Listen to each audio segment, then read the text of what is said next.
The underworld of America's human traffickers operates largely behind closed doors, so it's often hard to believe it's happening.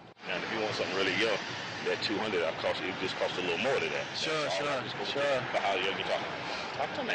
Well, how young do you have? Well, I don't have nothing younger than 14. This is undercover video of someone posing as a John, trying to buy a teenage girl from a trafficker. Researchers say up to 300,000 U.S. children are at risk of being sold each year. 12 is the average age. Now we're seeing 9, 10, 11-year-olds. 11-year-old is so common. Snatched from a middle school, lured through a mall or online. If you think your community is safe, think again. University of Toledo's Dr. Celia Williamson recently reported to the state's newly formed Trafficking Commission. She found more than 1,000 Ohio kids are trafficked every year. This report also put Toledo just behind cities like Miami, Portland, and Las Vegas in terms of raw numbers. But per capita, Toledo is #1 when it comes to traffickers and their victims.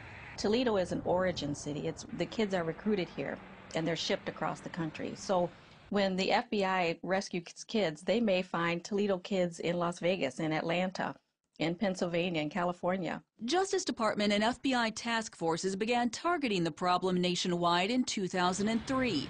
Toledo became a focus after a 2006 raid at a Pennsylvania truck stop. Almost half of the 150 victims were from Toledo. Even more concerning, 17 of the 18 traffickers also called the city home. I don't necessarily think that there's more here. FBI agents aren't convinced that more trafficking happens in Toledo than other cities. Agent Dave Dustin believes that if you look for it, you will find it. To the untrained eye, however, trafficking is often hard to see. The general public can easily tune out hotspots like strip clubs, motels, and truck stops.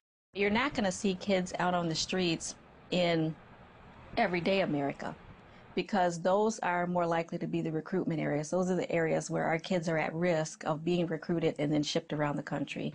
That lack of visibility tends to discourage public awareness. Ohio's Attorney General Richard Cordray leads the State Trafficking Commission. There's a sense of denial among the general community about human trafficking. There's a desire to believe that that's an international problem, but not an American problem. Almost a year into its work, Cordray's commission has more questions than answers. One question, just why has Toledo become such a trafficking hub? Some possible reasons: its proximity to Canada and crossroads status. Major interstates flank this small, all-American city. Also, many families struggle financially here, and that puts their children at greater risk. And sadly, there's also a generational issue. We're seeing a lot of cases where, with the pimps particularly, that the pimp's father was a pimp or the pimp's mother was a prostitute. Dr. Williamson is leading the state effort to better understand the depth and breadth of trafficking in Ohio and across the country. Another question, just how to help the children once they're rescued. Right now, what happens in our country is a kid is involved in the sex trade, traumatized by her traffickers, rescued by law enforcement, handcuffed and put in detention centers across the U.S. Most of the girls have no self-esteem by the time we get them.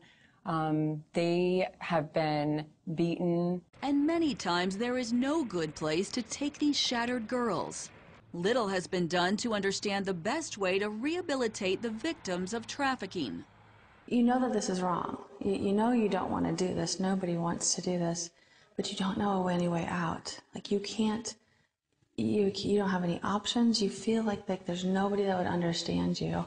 They have to understand that that was just one piece of the puzzle of them. That's just one part of them. So really teaching them you're more than this, you know, and that's like the place to start at, and that God loves you.